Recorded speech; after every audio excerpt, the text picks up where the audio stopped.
Welcome back, everybody. Hollywood Cole here with Clearfire for another HnK video game experience. What is up, Clearfire? What's going on, man? Not much, brother. Just happy to be back doing some retro video games. And we had one release last month, man. But I mean, I understand Hurricane and all that. But yeah, it kind of sucks to only have the one. But that's okay. We got a couple of good lineups for you coming out, and we'll just release those as they come up. But we do have about 4 planned for this month, so hopefully we can get all 4 recorded at least. That's 4 straight HnKs. Yes. And I'm sure you'll have some smooth ramblings and some fireside chat sprinkled in along the way. So hopefully you'll get your feel of us this month. So yeah. Be listening. I'm dropping a fireside chat soon just because I am passionate about something that happened on a game that I will not mention its name. So we'll just leave it at that. So that way I won't get Hollywood jumping on me. I'm sure that everybody could probably guess that game's name if you've listened to this podcast more than about 2 episodes. Probably so. So anyway, let's go ahead and get started, man. Let me go ahead and tell what we're going to do first. So we're going to do the 1980s military retro game, the little trifecta here. Rambo. Of course, everybody's played Rambo. POW, Prisoner of War, and Guerrilla War. So we're going to do that. Yep. And they're kind of get a little bit in depth of those. I think it's going to be really good. So let's go ahead and get started, man, and get with what's going on in the news first. So first I want to start with, just because I love this game, I'm so excited for it to come out. I already have it pre-reserved with the special controller that it comes out with. It's going to be in the Steelbook, even though I won't keep the game in the case because it's a cart game. So start off with what Nintendo Direct just recently dropped about Super Smash Bros. Ultimate. So there was a video that came out not long before, it's like a couple days ago before Nintendo Direct came out, and everybody assumed that some characters that were in that video were going to be in the game. Well, that's not true. Nintendo Direct kind of smashed that, but what's cool about it is they did release some more information about things like that, and one of the characters that they're going to drop in it that I really think is cool. Smash Bros? Yeah, Smash Brothers. Yeah, you never said it. That's why I was like, this is so funny. I was laughing. I thought it said Super Smash. I thought I said Super Smash. Dude, you may have, but to me, what I heard was like, hey, they hit some characters and they're not, and they smashed it, and it's like always like hinting at all this what it's talking about, but never said it. I could have sworn I said Super Smash Brothers Ultimate. I'm sorry, guys, if I didn't, but that's how my week's gone. So, the one character that I'm kind of excited about, it's never been in a Smash Brother, is Piranha Plant from Super Mario Brothers. That's got a great idea right there. I think it's going to be hilarious to play as that character and fun all at the same time. So be prepared for that. And guys, we're probably going to have some fun stuff surrounding around Super Smash Bros. Ultimate because it's a great game. It's fun. So just, be on the listen for us talking about anything about that. Definitely going to be playing that a lot. There is, if you play online, there's a chance that you can unlock a special elite mode. I don't know much about that. I'm just seeing that here in some of the headlines. That's for the more competitive players. There is going to be a global Smash power system that will act as a ranking system for every player who plays online. So that's going to probably play in your rankings, going to play into getting the elite mode and all of that. Be really fun, really cool to check out. They're going to actually put an app involved with it. So they're going really all out with it, which I really understand because it is going to be kind of like one of their premier titles on the Switch. I mean, it's going to be a lot of fun. Sure, yeah. And it's going to be a fun game to play. I know me and Hollywood are going to be playing a lot. Yep. I've never owned one until now. Yeah. And something that they are going to add in that I think is going to be kind of neat is what they're calling spirits. It's like a support piece that you can add to your character from other games. So kind of like think of like, it's kind of like in Pokemon, you capture your Pokemon and you use them to fight for you. So you can kind of have like a Pokemon with you. And it's not really, I don't really know all the details on it. I'm just hearing very small snippets about it. But you can have this support, it's a primary spirit and support spirits. You can have these guys with you to kind of help you in some of the fights, kind of as a tag team, you can summon the spirits. So I think that's a really cool addition. It's going to be something neat to add into it. And it's going to be something to vary it, too, that you've got to think about and plan ahead. So it's going to make spice to it. Exactly, and it's going to make it more of, instead of a fighting game, a strategy fighting game, and I really like that aspect, because if you ever played any of the early Super Smash Brothers, especially the first one on 64, you know that it's pretty much just an all-out fight, and you just gotta hope and pray you can make it back to the I call it the deck, basically the board, because you can get knocked off the board. But as long as you make it back to the board, then you're good. And that was the main goal, was just to survive long enough until everybody else got knocked off. At least that was most of my strategy. So it looks to be really cool. The story mode looks to be about the same as most of the story modes, maybe a little more robust, so a little bit more fun. So you might have a nice little blend of everything in it. So definitely check out the Nintendo Direct that just dropped. It dropped 11/1. It dropped yesterday. Go watch that and check it out. I'll make sure that I post it up on our Facebook page so you can catch it, and maybe even possibly put the links in it to this podcast. That way you can follow up on it, because it is a big deal, and they're looking at that. Also, too, on a back end to that, there is a rumor that there's going to be another Nintendo Direct for this month, because this November 1st one, it was just pretty much about Smash Brothers. There's a rumor about Smash Brothers too. It's like they're all about Smash Bros. Exactly. It really is. Lately they are. The rumor that's going on is that this Nintendo Direct is going to be nothing but the N64 Mini. There's a lot of leaks and a lot of rumors going about that. So keep your eyes. But why would they do that? Did they do that for the NES Mini and Super NES Mini too? No, Nintendo didn't do a Direct for it. No, they didn't do a direct for it, and it's kind of a newer thing that they're doing this too. The Nintendo Direct. I haven't been paying attention to Nintendo Direct until just recently, so to me it feels like it's more of a newer thing that they're doing.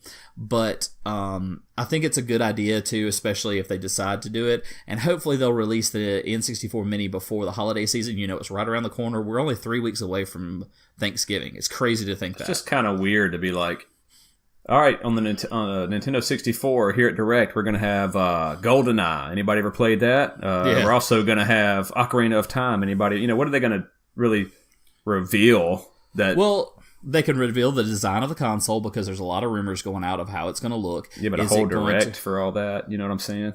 They did a whole Direct. They've done a whole Direct for nothing but Super Smash Brothers. Yeah, but it's massive though. And nobody's played it, so everybody's wanting new information about it. But the N64 Mini, everybody's digging for that information. I mean, people are trying to hack up every mission. So, I mean, you got to look at it. Look at the NES Mini, the SNES Mini, and all of the hype that came behind those. And considering how popular the 64 was, I really think that there's going to even be more hype behind the 64 Mini. Guess what? You can go online now and play GoldenEye. Then that is releasing a Direct for. You know what I'm saying? If they have something like that, hey, this is actually an online console. Yeah, that's actually just crazy info at that point. But I really think that doing a Nintendo Direct for just the Mini is a good idea, just because there's going to be a lot of information behind it. Because right now it's like, okay, are there controller plugs hidden behind the actual face of the N64 Mini, where it's like the plugs like the controllers are now for the SNES and the NES Mini? Or are they the actual controller plugs for the N64? Because there's been a rumor back and forth of how are they doing that. So think about it for a minute. Good thing, so. The NES Mini came out with one controller.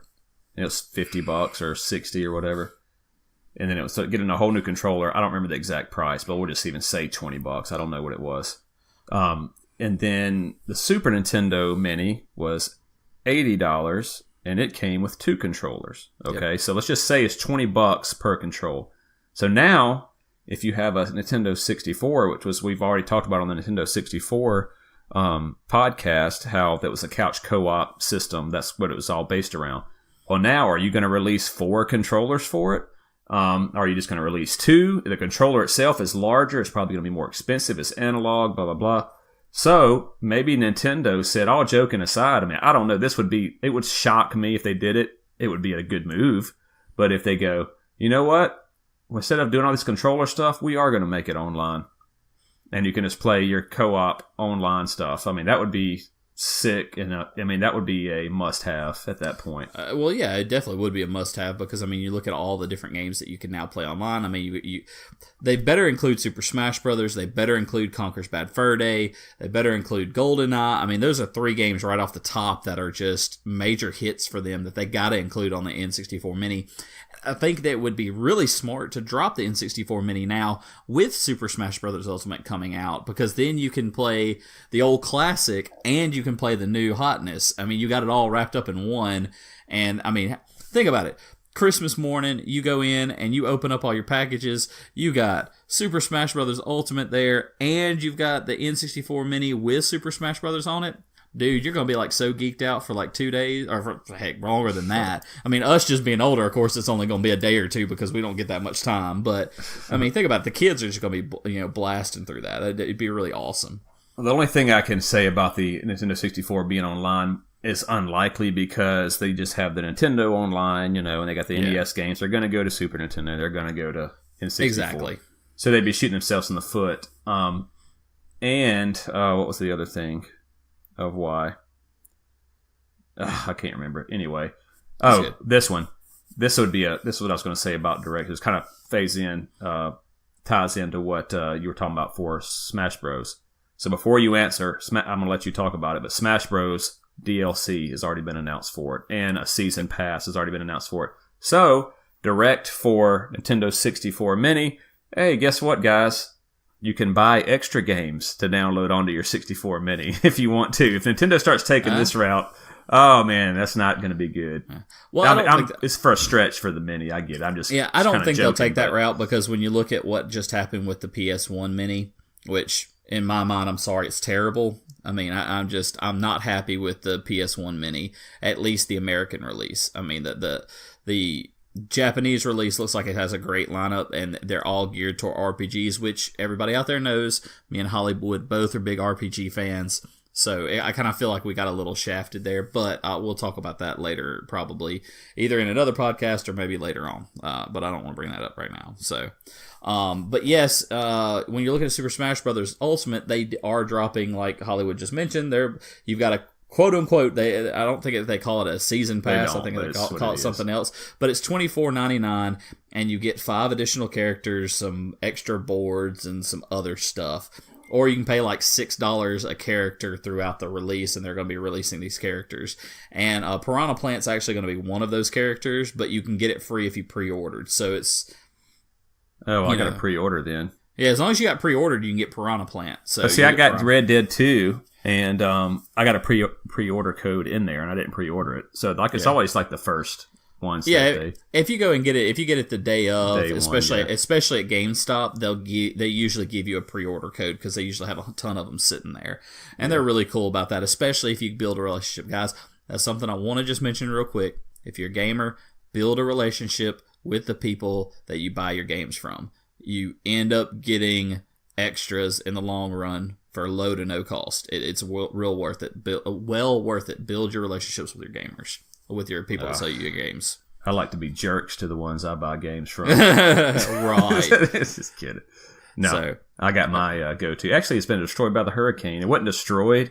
I drove by there today, and I was like, oh man, I hope nothing got damaged and no water got in there, dude, because she's got a ton of games in there all over. It looks like Local Link in there, too. It's just junk everywhere, man. Trip, I hope you're listening, man, because Local Link had junk everywhere, dude. Well, the front of the store doesn't look like that, but the back is like, dude, you got 80% of your store is storage for just wires and stuff. Yeah. Just everything. And he's got a path that he walks up and down and goes to. I've been to the back of that store before. It's hilarious. That's so funny. So I want to move on from our funny jokes about that and talk about something else that's coming up. You have your holiday season coming up. You're fixing to have Black Friday and all that. And guess what? Places are already releasing their initial Black Friday ads. So just want to bring this up real quick. I'm going to give you a quick run through. It's only going to cover PS4 games because they're just right here at the top. I can go through them real quick. But PS4 right now, it looks like Assassin's Creed Odyssey, $35. Call of Duty Black Ops 4, $45. Call of Duty World War II, 25, Detroit Become Human, 25, Doom, 15, Dragon Ball Fighter Z, 25, Elder Scrolls 5, Skyrim Special Edition, 15, Evil Within, 15, F1 2018, $30, Fallout 4 Game of the Year Edition, $30, Far Cry 5, 25, God of War, 25. I'm just going to pick some ones that have more highlights here. Starlink, it's a $70 game, $75 game. And it's just released, and it's going to be $40. Tomb Raider is going to be cheap as well. It's going to be like $30. So, I mean, I'll definitely go check this out. You're going to be able to get games cheap. DualShock 4 controllers for $40. This is mainly geared at Target. There's a Turtle Beach Stealth 300 headset for $45. Turtle Beach puts out good headsets. Check it out. If you're looking for a headset, it's kind of the same thing with Xbox. They've got a couple things on here. Switch, if I see anything. Crash Bandicoot Insane Trilogy will be $25. Farming Simulator, $15 if you're interested in that. Mario plus Rabbids Kingdom Battle will be $25. Good game. Starlink for that will also be $40. A Nintendo 2DS Super Mario Maker bundle, $80. So if you want a 2DS, it's the smaller version of the 3DS, $80 with Mario Maker game. So pretty good little deal there. Definitely go check it out. If you're hunting for games, you're hunting for stuff, go check that out. So just want to give that quick little rundown, and then quickly jump over to Red Dead Redemption 2. We're not going to go into detail talking about it, but I do want to talk about some online gameplay details leak. Take this with a grain of salt. It's a leak. It's not proven, but it is from people that do data mining and hacking into things like that, reading the back end of the game code that usually leads to truthful stuff. So let me shoot a little bit here. The first leak confirms that it's like in Grand Theft Auto 5, you'll be able to purchase different properties for yourself. It doesn't reveal any further details, but presumably this will include options ranging from a vast ranch to a big gang hideout for you and all your friends. Second leak reveals a list of vehicles that will be available, which includes horses, war wagons, utility wagons, chuck wagons, supply wagons, horse cart, and small coaches. Various wagons.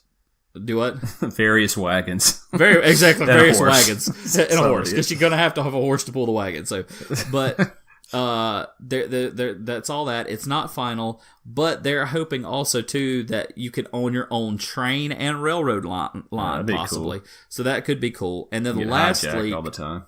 Yeah, I think you probably would. You're probably going to get jumped all the time if you have a train. But it'd be fun because I'd be jumping people's trains all the time. So the final leak divulges some of the activities players can look forward to. Of course, there'll be different missions. Looks like there'll be a deathmatch mode, a survival mode, a capture mode, a last team standing, parachuting, and racing. Of course, the racing refers to horse racing, but I really think that'll be really cool because you've got all these different types of horses that you can get. You can, catch a horse and tame it and all of this good stuff. I think it'll be a lot of fun to have the horse racing. And two, in the whole same vein as Grand Theft Auto 5 online, you're probably going to see a lot of similarities, just differences for the settings. This is set in 1899. Grand Theft Auto 5 is set in modern time. But you still probably see the same similarities between the two of those. They had a version of GTA 5 racing called GTA, which means you could use your weapons and stuff when you race. And that was a lot of fun, just throwing sticky bombs on each other's car before the light turned green to go. You'd just be sitting there, and a War Chief Gaddy or somebody would be behind me, and I hear like a on my car, and I'm like, what was that? Looking around, and all of a sudden, I see his left hand out of the window with one in there, and then as soon as it turns green, he just set it off because you can't set it off before. But anyway, that was so much fun, and they don't really play it that much now. Usually, if you put it on GTA, people leave. But I wonder if there's going to have the same type of thing for Red Dead Redemption 2, and you're not shooting each other's horses and all this. But who knows? You probably get horse armor and all this kind of stuff too, probably. Yeah, who knows? I mean, but it sounds like it's going to be a lot of fun. So definitely keep your ears to the ground about the online mode. I know Hollywood and I will be playing the online mode. I haven't gotten very far into Red Dead 2 yet myself. I just haven't had time. But definitely check it out. We will probably end up building a hangout and or hideout and having all that kind of fun stuff on there because it looks like it's going to be a blast. All right, cool. Yeah, that'll be a lot of fun, man, to play that online. I'm looking forward to it. I've always kind of we're expecting them to do something big with it, and because GTA just kind of set a new standard, and so now they've learned all this from GTA 5, so now what are they going to implement? So we'll see. That sound, even the leaks sound a little like everybody kind of knows. Yeah, okay, we're going to have deathmatch. We're going to be horse riding and carriages and. The train was cool. You knew there's hideouts, but I mean, it's like, I hope they can somehow. I mean, I don't know what they can do.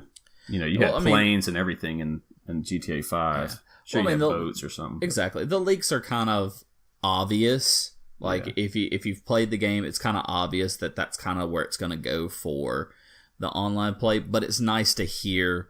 I like hearing leaks. It's just I don't know why. Sure.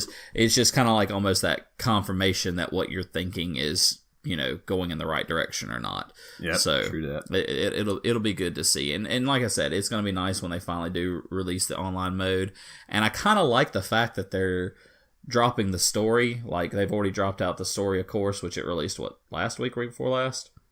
The 26th. The game, the 26th. So it dropped last week. It's kind of nice that they've dropped the game without online to begin with, because it gives you a chance to actually play through the story. Because I really think that a lot of people would not play the story and just jump straight into the online and leave the story behind. And I think that especially a game like Red Dead 2 or Red Dead Redemption 2, I should say, you've got a story there that you should check out. So yeah. All right, cool. Well, let's jump into these games, man. Let's go with Rambo first.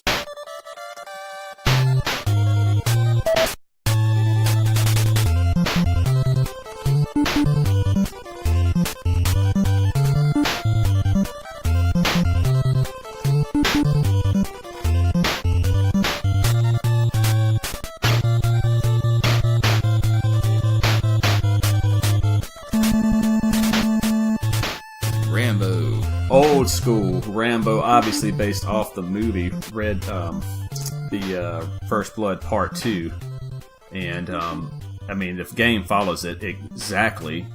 I mean it even lines out of the movie exactly like the movie, and everybody remembers playing this one. Ben Russian had it at his house. That's how I played it, and I was like, man, what's this game fun, man? He's like, dude, you just kill bugs and snakes. And you get when you get a gun, he's on the cover with a gun, like You're like, do we need to be shooting some stuff up? And it takes a while to get to the guys. You run around shirtless, with a knife, no guns, killing snakes, killing bugs, running from tigers. I mean, it's just survival knife. Oh my gosh, it's just crazy. It's frustrating. Everybody wanted a survival knife back then too, because Rambo had the compass on the top, and if you unscrewed it, it had some matches and it had some fishing line in there. My mom still has my survival knife in the kitchen drawer. It's still there to this day at the house in Forest. If you go there, you can find the survival knife. So if you ever have anything go down, you've got that knife right there. It's got everything you need. Still got all the stuff in it. It's hilarious. I saw it the last time I was at my parents' house. So this game starts off, and you're at the hangar, and you talk to Murdoch, and it's just like the movie. Hey, go in there and take pictures. What? I'm not supposed to rescue him? They're just taking pictures. Do not engage the enemy. So then he goes and talks to Troutman, and goes and talks to what's his name? The guy that was the weapons guy. I can't remember his name. Oh my gosh. Just talking about that though, the lines in the game are so flat and dry. It's like ridiculous. Well, but that's exactly out of the movie. Oh, I know it is, but like in the movie, there's at least some inflection and everything. This is just like you're reading it. It's just kind of like okay, and it's got so lots of bad translations too. Oh yeah, it's terrible translations. It's so funny. So he goes. So I'm going to save some up to the end, but this is made by Pack-In Video, which if you look at their history of games, it's just these random. If you want to see something weird, go and watch a playthrough of Rambo on YouTube, and it is the weirdest game. It really is. And so anyway, so you gotta, had the first cuss word, like, oh, it cussed in a game, and he's like, you got to get in and out, and he gets out. Troutman tells him, you dive in. Oh, the guy goes and gives you some weapons. Hey, I got your weapons to go behind enemy lines, and it's 20 throwing knives and 5 potions to help you. Yeah. All right, so you're running around hitting monsters with, he runs and jumps and acts and even throws throwing knives, just like Link in Zelda 2. This is a straight up clone game. We've talked about this before, but I mean, nobody really talks about it though. I've seen it on Angry Video Game Nerd where he mentions it, but dude, it is exactly like it. It really is. It's so weird because it's like when you play in this game, you're like, I've played this game 1,000 times somewhere else, because it's just like it moves the same way. Up is jump, left, right, down is squat. Your jump. You've got your weapon buttons. I mean, it's just so. Well, it's the way that you gain levels. You gain levels the same way. You gain. I think at some point. Now I try to look this up, and he has to kill a big spider. Rambo does in the game. Obviously, he didn't do it in the movie, but it's in the game. To go rescue this kid or something. Maybe I'm getting my games mixed up, but I'm pretty sure there's a kid in the cave on Rambo, and you got to go rescue him, and it even picks it up like Link over his head or something. Maybe I'm getting that. I know Link picks up a kid over his head, but anyway, whatever. It is the exact clone. Go look it up how it is. But anyway, he gains levels. Every time he hits something, he'll get a little number pop up, 1, 2, whatever. That's your experience level. And it's really weird because the only thing that levels up is his combat knife. Yeah, and he does, and you're right. He does have one of the bosses include giant spider fights. Well, I know that. I'm just trying to remember if he was, if it was to rescue a kid or not. I can't remember why he has to go in there. Yeah, it doesn't say this, and I didn't play that far into it when I played for this one. So I thought it was, but anyway, you don't have to do that to finish the game. But when I played it, I did it. Yeah, it's crazy. You just throw grenades at him. Yeah, there's tons of stuff. I mean, there's tons of stuff in the game. Like you don't realize it. So it's actually a pretty decent sized game. Oh yeah, it's a tons of stuff in the game, but the only thing that levels up is this knife. And so your first level, this is what's kind of weird. So you're getting 1 and 2. You might kill a man and you get like 5. Your first level up is at 20 experience. Your next level up is like 300. It's like something ridiculous. It takes forever to get level 2 on that knife. And then you start getting 200 and 100 experience per kill. So it starts to become a little bit faster, but it's only your knife that levels up. And then you can start killing some enemies that give you a heart, and they'll give you like 100 more life, like when you fight the boss for the boat. One of the main criticisms about this game, it is stiff with the controls, but one of the main criticisms is the directions of how you're supposed to maneuver. You have no idea where to go. You just run around. And it's like, at one point, the game makes you go to the right to advance. You go to the right, and then you have to go back the way you came to advance to the next part. It's like, wow, that is so not intuitive. You keep going right, you just keep going around in a circle, and then you got to go back left, and that's all you had to do.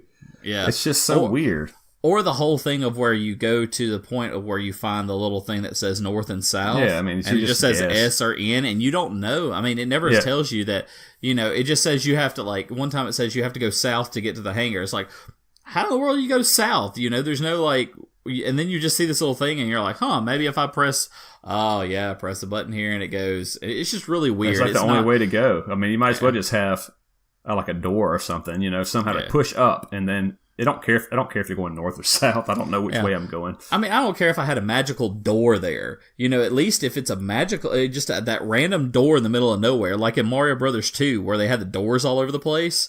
Just even a door would be better than just having that north or south marker, because then okay, there's a door, let me go through it.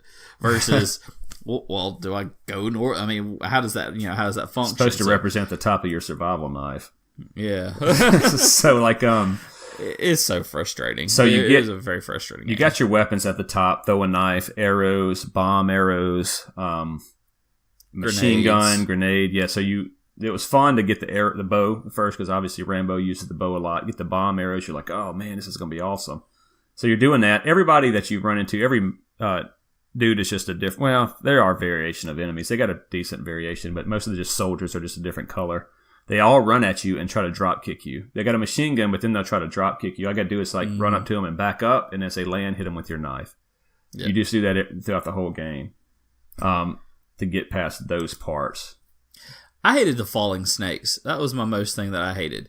Because it's like, the snake falls, I know it's going to fall. If I turn around, I'm not going to be able to knife him quick enough before he hits me. It's like, why in the world, it was frustrating for me at times with that. I guess it just wasn't feeling the game this time. So I don't remember a lot of people just getting, that we went in our group, in our circle, that played it, just kind of getting to the camp. And I do remember rescuing the first guy. And so you find Cho on the boat and blah, blah, blah. She tells you, oh, go take pictures of this guy. So you walk in. Oh, first of all, I do got to say this so before I get too far ahead, because this is what reminded me of it. There are options to talk to people in this game. Like Colonel Troutman says, hey, you can go rescue these hostages or go take pictures of these hostages with this mission, or you can stay in jail. And if you say, I'd rather stay in jail, he literally says, Rambo, the game can't start unless you accept the mission. Yeah. And it's like, well, then why do you even give me a choice to do it? Just let me not do it. And it's like, the Angry Video Game Nerd said, it's like, if he were in the movie, and at the very beginning of the movie, he's in jail, it's like, you want to go? He's like, no, I'd rather stay in prison. And then he goes, Rambo, the movie can't start unless you come out here. Breaking that down, that third wall. Yeah, right off the bat. It's like, well, that's just kind of bad, it's poor taste, but So you go rescue the guy, the hostage. What made me think about it, and it gives you the option: you rescue him, or you say, I'm just here to take pictures. Well, if you say, I'm just here to take pictures, they go, hey, what? You need to. The game can't continue unless you. No, I didn't say that, but it's like it pretty much. I mean, it basically it won't continue. No, yeah, it won't continue. And so it's just weird. Like when you first meet Cho, you can say, what do you think of me? And she's like, what? Oh, you look good. Okay, well, we need to go east or what? It's just like so random. It's like it gives you an option, but you have no option. It's like why give me an option if there really is no option? It's just that whole. Yeah. It's frustrating. It's another one of those frustrating points in the game. Yeah. So, but anyway, so you go rescue that guy, and then you go on, get back on the boat, and then it's like Cho goes, to the captain of the boat, you betrayed us. There's enemy ships or boats around. And he's like, yeah, I did. It was for the money. We always do it for the money. Okay, now we're in that part of the movie, and you got to kill those two guys. So far, the game is not really that weird. But then, pretty much after this part, you start to get into, of course, you got jumping pelicans, poisonous bubbles, all this weird stuff. Yeah, the poisonous bubbles was just like, what? When you got to go across the bridge, and if you get hit, it drops you below the bridge, and you got to go do it all over. But at one point, you fight a boss that this is when it starts to get super weird. I don't know who this is supposed to be in the movie. Yeah, I do. It's supposed to be that big ball-headed dude. Let me think here. Am I thinking? I'm getting my 80s movies mixed up. Yes, when he gets captured and the guy that's torturing him, and so he ends up. So it has a fight for that guy. I guess that's who it's supposed to be. And so, the way that you can do it is you break some of the crates and get behind it to where only your knife goes through, and the guy will keep trying to jump at you. And every time you hit him with your knife, his head gets big. Mm-hmm. Like it's when it's the top. I mean, what in the world is that about? Why is this one guy doing that? That's what happens when you have Japanese to write your names. I know. That's when because they love that crazy stuff in there. I mean, it's like, okay, who's the giant spider supposed to represent in the movie? It's just like, why are you putting all this random weird stuff in here? I understand you got to make the game interesting, but you could still make the game in the lines of the movie. There's plenty of other games that were pretty close to, that had good references in the movie. I mean, Karate Kid, that game that we just recently did, it very much could pay, it more plays off a Karate Kid 2 movie versus Karate Kid 1. It's kind of like the end of it, but I mean, it's got a following there. Whereas this one, it's like, how many snakes and spiders did he fight in the movie? Well, I mean, it follows the movie in terms of the narrative exactly, like too much so. But obviously, he didn't fight a giant spider or any of that. But I mean, they got to put an enemy in there. If they put all men, that would just be so dull, probably. But that's what he did. I mean, it's just kind of like. But he's got to survive in the jungle. I mean, I understand what they're trying to do, but I'm just talking about this weird stuff, like this dude's head just like out of the blue. All the bosses you fought before this didn't do that. This guy's head just swells up like so big every time you hit it. It's like weird. It has nothing to do with his attack or anything. Well, it's just like the ending sequence too. This is weird too. Yeah. So, but anyway, so in the Japanese version, his leveling up is his anger. It's anger meter. So he starts getting, mad. So anyway, you kill this guy, you run around, you go back to Cho. Cho's like, take me to America. And then of course he gets killed, just like on the movie. And then his mouth opens up. And it's the first time you see his mouth open up. It looks real weird. And nothing else changes in the game. And he runs off. And what are some, besides the ending, there's another. So let me ask you this, just because it just popped in my head. When you look at Rambo on when they do the little talk screens, does he not look a little bit like Glass Joe from Mike Tyson Punch-Out? He does look just like Glass Joe, yeah. I mean, this game ripped off everything, man. Was that not just funny to you? I mean, I was sitting there watching. I never thought about it until you said that. I was sitting there watching it, and I was like, dude, that's Glass Joe. That ain't Rambo. What's Glass Joe doing out here? So anyway, man, there's some weird bosses. I cannot remember. Well, let's talk. So you get in the helicopter. Well, hold on. That's going to be the end. You get in the helicopter, and the helicopter chases you. You land. Oh man, I'm sorry. I can't remember it. I cannot remember because I didn't play this part because I couldn't get that far. I had to watch this part, so I don't really remember it that well.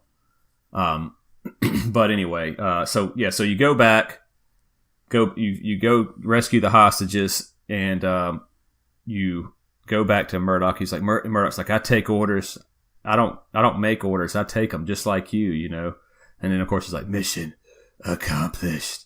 And so in the movie, he gets the machine M60 and just starts raining down, shooting up the whole office and everything, and they just start screaming, ah! And all those chain belts, everything's just breaking off coming out of the other side of it, and lays it down smoking and looks for Murdoch, And but in the game, if you shoot Murdoch with a machine gun, it shoots out the Japanese sign, which I didn't know what it was until now, Ikari, which means anger towards Murdoch. And what else happens? Go ahead and say it. What happens to Murdoch? Does he die? He turns into a frog. Of course. That's exactly what I think happened. And it's the giant kanji character, Ikiri, anger. Yeah. So Ikiri translates to anger. And so then after that, you got to go talk to Colonel Troutman. And I was thinking about this, and me and Bullet were talking about these old 80s movies, so about how they talked, and they always get exasperated when they get to the end of what they're saying. Like I'll give you an example. So this happens in the game too. So in the movie, when Colonel Troutman goes, John, whatever happened in Nam, whatever you do, don't hate your country for it. He's like, hate it. I died for it. And then he goes, what is it that you want? And he goes, what I want is for our country to love us as much as we love it. And then he gets exasperated. He's like, that's what I want. So he talked. Yeah. They all do that in the 80s, man. That's what I want. Sylvester Stallone does that all the time, man. You can barely make it out when he's saying it. I'm sorry. He's the worst speaking actor there is. Well, they all do it, man. He's just terrible. I mean, but when you look at him and Schwarzenegger, it's just like, with Schwarzenegger, all I ever hear is "Get to the chopper." That's all I hear with him. And then, then he goes. Troutman goes, so in the movie he goes, so how are you going to live, John, as he's walking away? And he goes, day by day. So in the movie, or in the game, he goes, where are you going to live, John? And he goes, day by day. It doesn't even make sense. But, dude, this is the weirdest game. I didn't realize how weird this game was until I watched it. Go watch it. If you're bored one day, it takes 15, 20 minutes. And yeah, it doesn't take long. I watched it before a long time ago just because, I wanted to check it out just to remember what I played. And the funny thing is, too, is the U.S. version has a simple end, but the Japanese Famicom version contains staff credits. So it's why in the world did they leave that out for the U.S. version versus the, that's weird, Japanese version? So they said, this is, like we said, a exact clone of Zelda 2, and everybody's going to go, well, Zelda 2 came out before this, but the Japanese version of Zelda 2 came out before Rambo did, so they had that game out there. I don't know how that's tied in, because Zelda 2 is a straight up Nintendo developed, Nintendo published, so somebody either quit or somehow they were just bros because they ripped it off, man, and they know, and they didn't care. But people say this, like if you look, it says genre, action platformer, Metroidvania. This is not a Metroidvania game at all. This is just because you run around and you don't know where to go does not make it a Metroidvania game. No. Metroidvania game is where a part is locked until you find a certain item to unlock that place. In other words, you get an item, you're like, okay, cool. The only thing that opens this door is a machine gun. Now I finally got the machine gun. Now I can go back and I'm going to open that door and get another cool item, etc. There's nothing locked in this game. You can walk wherever you want, whenever you want. Or you can just loop around the board 1,000 times, because if you keep on going right, you never get to the end. So, but this says, a lot of people wrote books called it's mentioned in the history of Metroidvania, which, it is not at all. But just an open quote. I mean, is it an open world? Maybe the very early beginnings of one, but that doesn't mean it's Metroidvania. Yeah, I think it's kind of the base theory of an open world game, because it really is, because you can go pretty much anywhere. But yeah, it's just it's a very rough idea of open world, and like we said earlier, terrible controls. I'm sorry, it's just I did not enjoy playing the game through again. So. Yeah, I don't mind it. It's just one of those I'll go back to every so often, but it's... I ain't going back to it. It wasn't my favorite to play through. I have no, it's just too bland for me. I don't want to go kill snakes. If I want to kill snakes, I'll do something else. If I want to kill snakes, I'll go play Metal Gear Solid. Where's the snakes on that one? All the different Solid snakes. Snake. Yeah. All right, let's go to POW, man. All right, POW.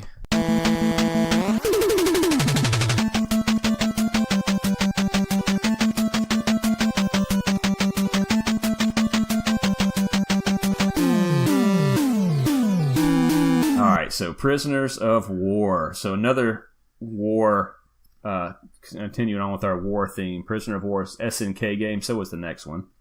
This is the arcade first, beat 'em up, Double Dragon style type of game. And very simple. You're caught behind enemy lines, and I think it's on purpose because they kind of tell you, hey, you're going to go out there and scope out the base. That's kind of the story. Then it's like, well, so that was my plan, to get caught and then break out. But that's what he does, and it's funny that we talk about this game because it feels almost like Streets of Rage. Well, that's what it is.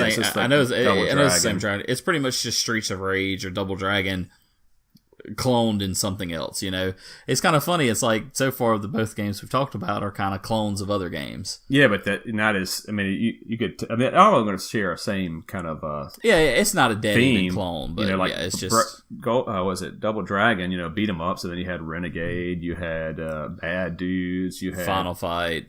Well, I'm talking about just NES games. You had all these, River City Ransom, all these. This was just the same type of genre that was popular back then.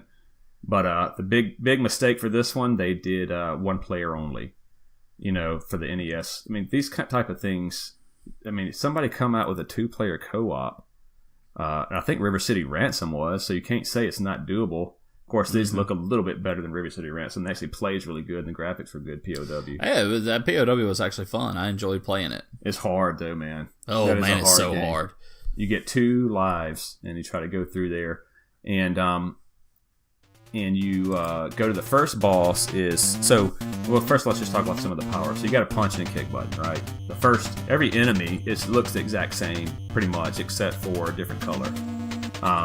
They have knives, some of them have a gun, some of them have grenades, and so you walk around, one kicking, you kick and punch, and they get knocked down, and you kick them again, and fly off the screen.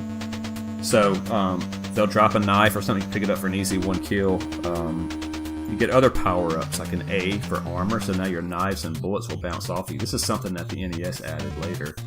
You get a brass knuckle, which makes your punches way stronger. The game seemed to get easier as I went, and I put that brass knuckle, and I think it was just because I got used to playing it. But yeah, you get the L for life. You get a gun you can use too.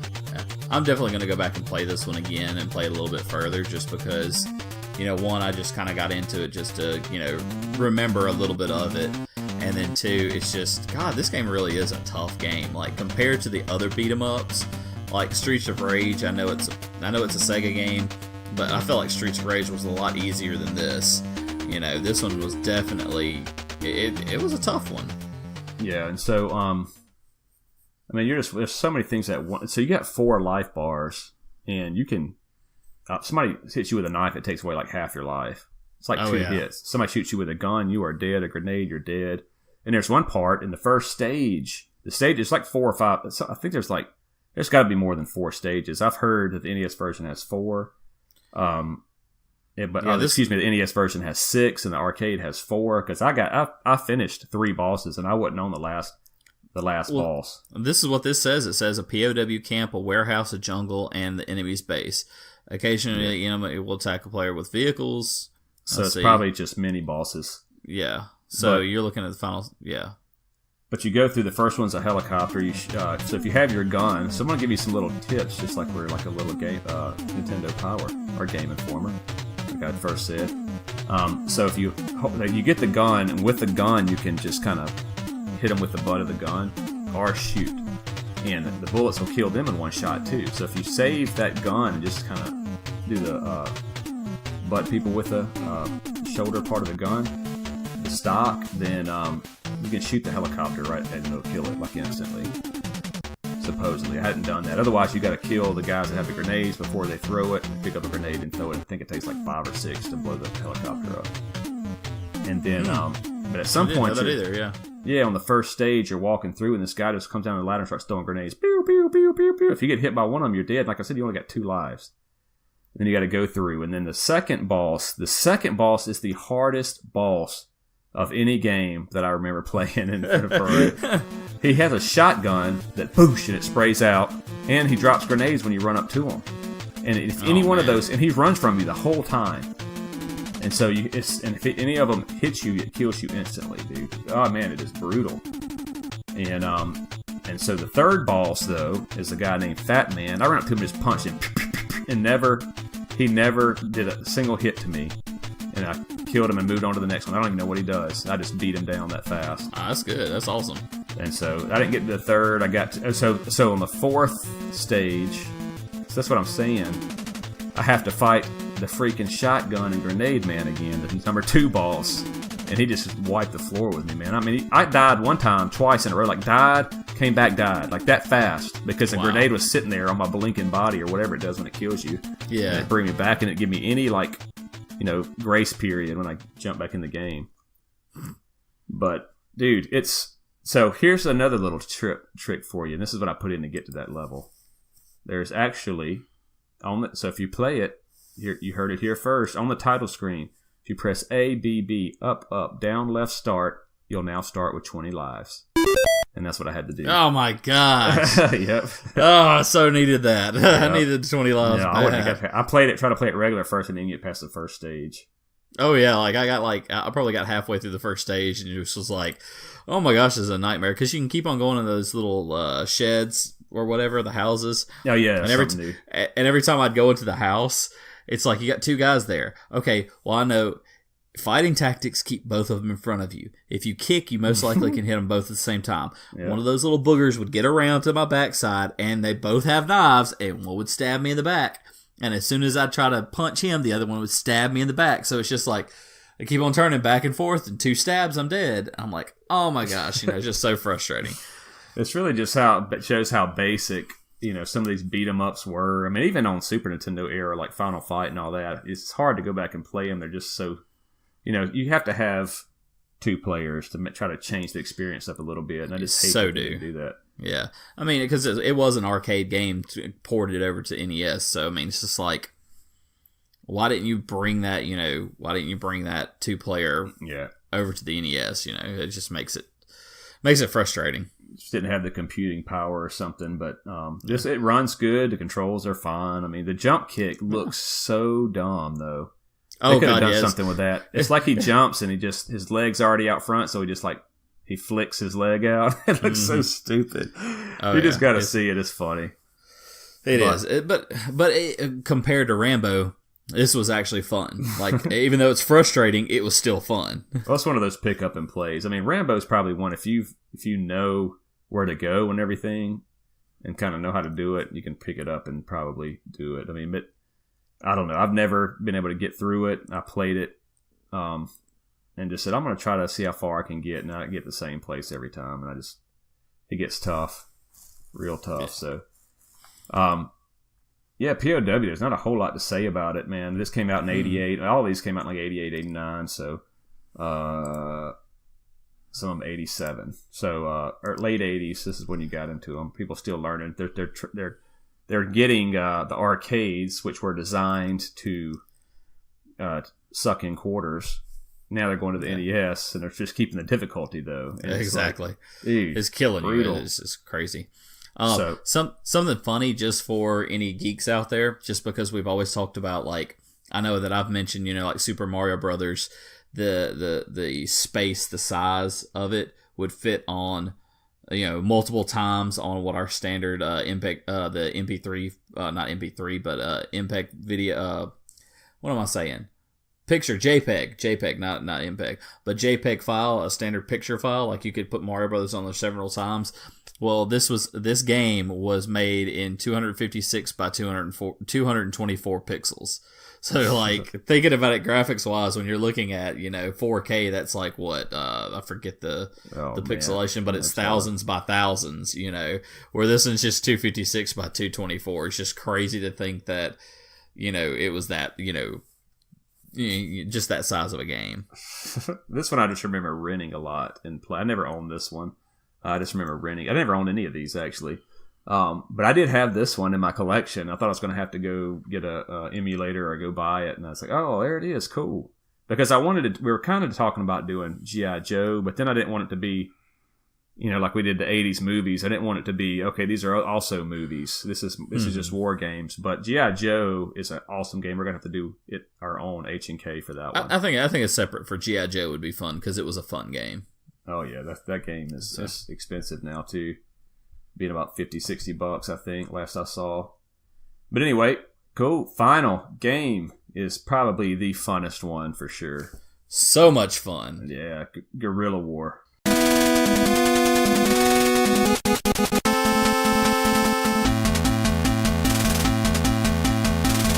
Guerrilla War. I remember playing this one with you some. Jonathan had this one, Robinson. Yeah. And he's the first one that showed me. This is also an SNK game, and it is a run and gun single. It's just like Commando. See, I thought when you first look at it, you're like, man, this is like Commando. And Commando is difficult, man, to do. And that's also a one-shot hit kill. I just read something that I did not know, that I know it is. The game of oh my gosh. Yeah, we'll talk about it in a second. Sorry, guys. I just read that. Did not realize that this was what the game is based on. Yeah, so when I first played it, so let's just talk about what it is first. 1 or 2 players, you can play it. The biggest thing with this one is that you can play it at the same time. Yes, and that was so much fun. And so you run around just shooting them up, throwing grenades. You can get in a tank. There's a ton of power-ups. Yeah. It's a top-down style game. Yeah, just like Commando. So let's see here. Where are we at? So let me talk about some of these. So you're picking up all these. If you guys can remember, it's like a square. Some of the power-ups were like red and black. It had an L for laser. So that you fire rockets instead of bullets. It had a T for shrapnel. Which it rockets. It blows up and they go through a machine gun burst that comes out. The spread shot. Yep. And you got the tank, of course, that you get in, which is the best thing. The flamethrower was the beast. Yes. That's flamethrower, God, oh my gosh, that dude! I forgot so much about the flamethrower until I picked it up in the game, and then it's like, oh my gosh, I got the flamethrower. I got to be so careful not to die because this is just like, I mean, you just constantly hear just whoosh, whoosh, just every time you shoot it. It was just like, oh my gosh, you're just murdering. It was just so, it was such a great, such a great weapon to use in the game. Oh yeah. And so you have a rapid fire for B. It's pretty much worthless, but it just helps you shoot a little bit faster. If there's nothing else you can do. Complete destruction is the C, which blows up everything on the screen. You get little bonus points. This is one of those points games, and it is a full-up points game. So you got also your POWs there, little yellow guys tied up, and you can pick them up for 1,000 points, or if you shoot them, you get minus 500 points. So that little flamethrower, you just blasting everything, if you're blasting, you just gotta wipe them out. There's like destructible environments, so you're tearing through their barriers and stuff. But you can also, it don't stop if it hits a barrier. I think the laser Some of them do laser, I think, but you're shooting a laser. It's not really a laser, but it's the rockets. You're shooting them so fast they'll blow up when it hits the barrier and blow the barrier up, but the next one's going to come right behind it. So, pretty cool. So, we'll talk I have about to some, share. well, hold on. So the thing is, when I first played it back in the day, I thought it was like, cool, man. We're like Sylvester Stallone, and you're like Arnold Schwarzenegger, or some Chuck Norris. It's like one of those types of games, right? We're some heroes. Real good guys. We're some American heroes. Some great things. That's what we were. But what is the game about? So Guerrilla War in America follows two unnamed rebel commandos. In the Japanese version, they follow Che Guevara and Fidel Castro. So it's a direct cutover from Japan, and you were playing as Che Guevara and Fidel Castro.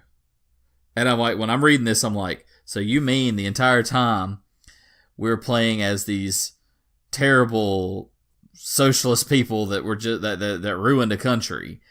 And well, they were under. I don't know the whole story of it, but it's the Cuban Revolution. Yeah, it's Cuban Revolution. The Batista regime, who was the emperor, or something like that. I don't know the whole history of Cuba, but they went in and just like wrecked. They basically traded one bad ruler for another bad dictator. I mean, that's basically what had happened between them. Because you can go read your history about Fidel Castro and how many terrible things he did to his people. But it's just funny reading that, because it's like the entire time you're playing this game, you're like, oh, I'm this great hero. And then when you read this, you're like, two unnamed rebels. You're not that great of a hero. They were going to name them George Washington and Thomas Jefferson going through there. But all it is Guevara wrote a book called Guerrilla War, and obviously he was a guerrilla warrior. And so I guess the Japanese thought, you know what, that's a good idea. Let's just call it that. And actually made a good game out of it. So that's the cover looks awesome. I mean, you can tell the story in the pictures in the story. They didn't change any of that. I mean, it looks like Che Guevara. But Fidel Castro is the second player if you're going to play that. And that's crazy. But the thing about this game, man, is that you can't lose.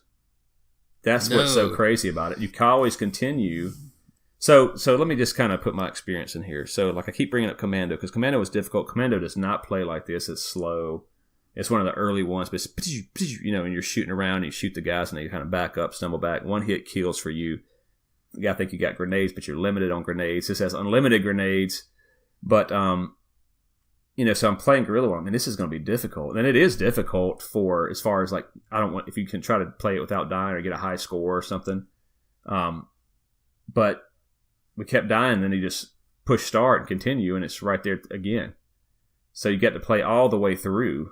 To the end of it, and so the bosses are fun. It's just bullet sponge bosses. You can throw grenades at them, and just if you got it's cool because if you got a power up when you get to the boss, like say you're in a tank, you can just like unload on the boss and kill him, super fast. So they didn't hold back the fun factor just to try to make it more the fun factor or whatever. If you want an old school Nintendo game that's got fun factor, dude, this is it. This is so much fun. You don't really hear a lot about it, and this is one of my favorite ones as a kid. And I can't believe I don't own it yet. It really is. I mean, like just when I did the playthrough of this, it's just like the minute that I got dropped off at the beach, it's like, oh my gosh, I so remember this game. It's like, oh, I had so much fun playing this game. It was like just one of those flashback things, because it's like you just remember sitting down with your buddy and just playing this game, because you can play it all the way through. And get all the way through the game. You can do that. It was just one of those games that was designed for you to beat the game.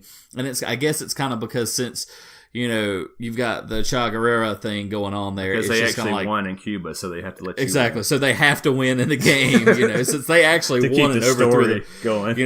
They overthrew the regime. You've got to overthrow the regime in the game. So it's just kind of fun. It's kind of funny, but it's just so much fun.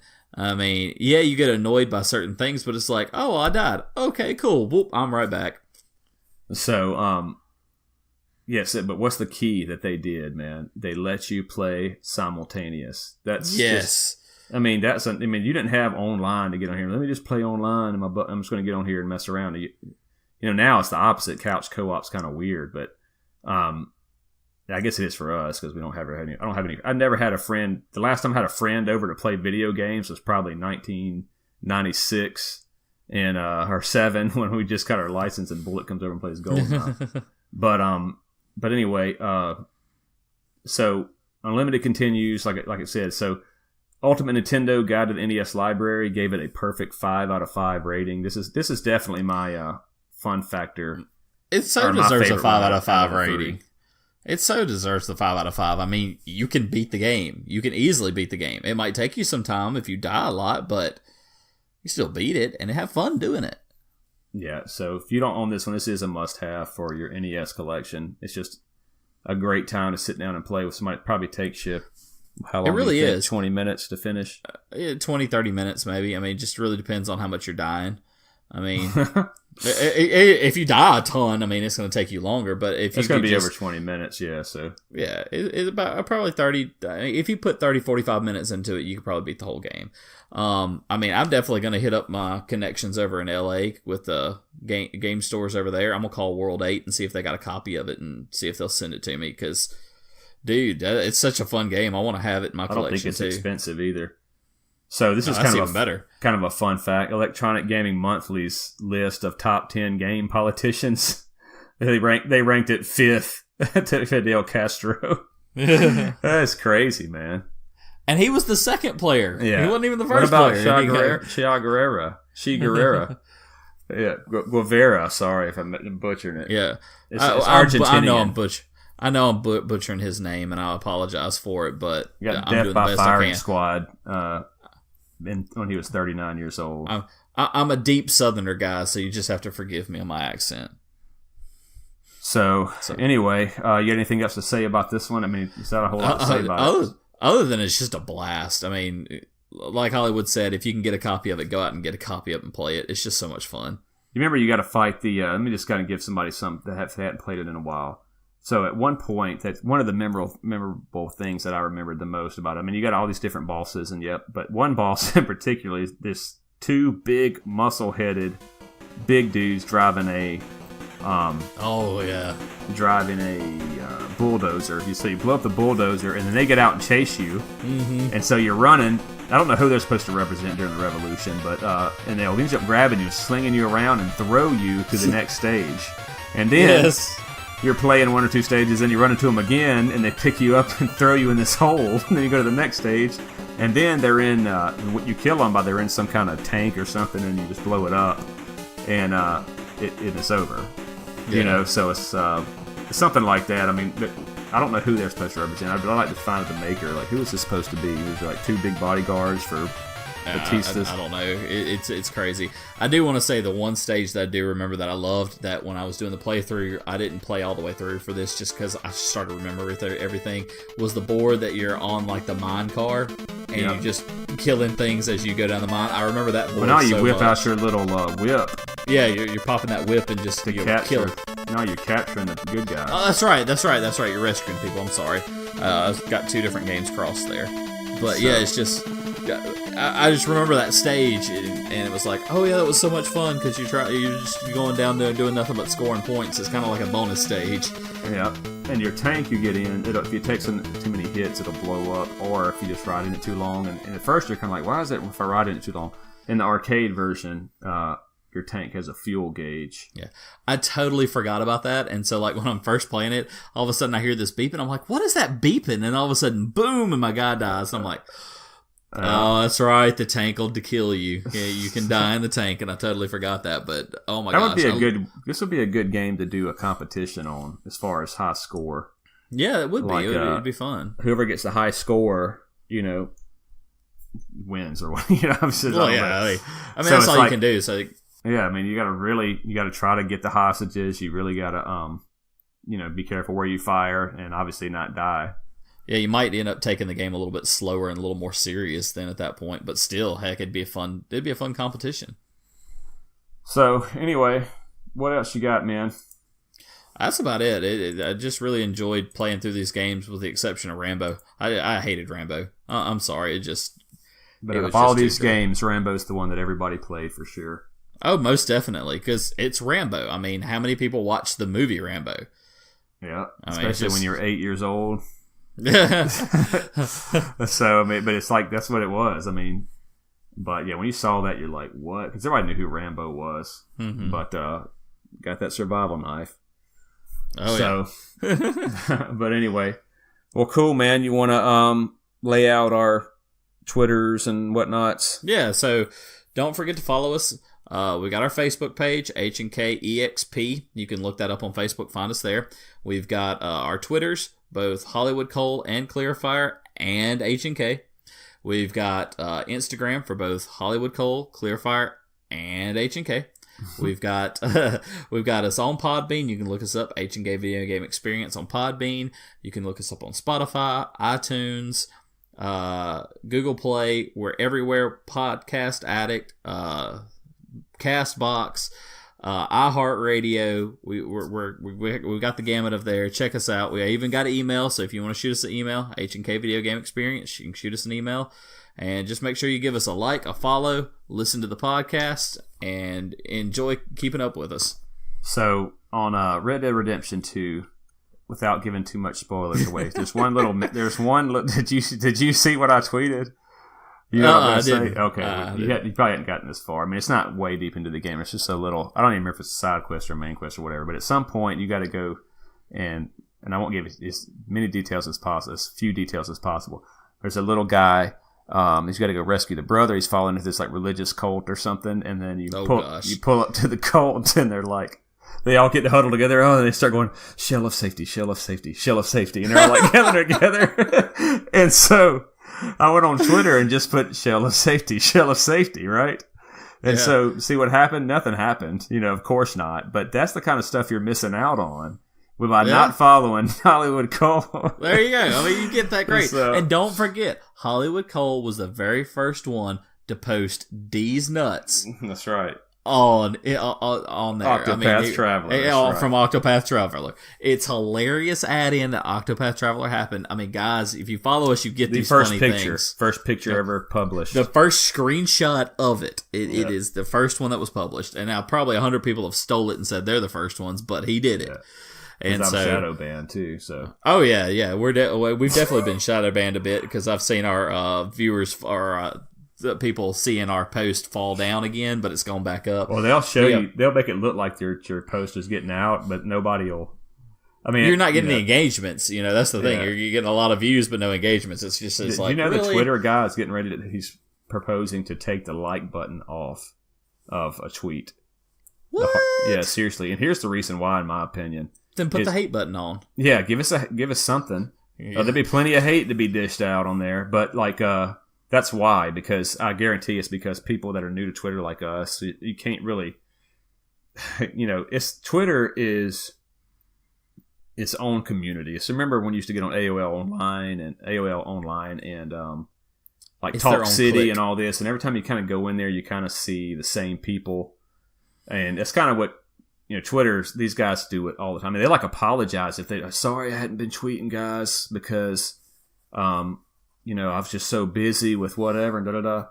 And so, I'll put something sarcastic. Sorry I hadn't been tweeting, guys. I wanted to, but then I just went on living my life, And it's just like, that's what you're missing out on if you don't follow. Oh, yeah. You get some great stuff. So. But anyway, the point is that you post something, and so you're not part of the group, so these likes are coveted. These followers are coveted, dude. I mean, it's like solid gold. They really are.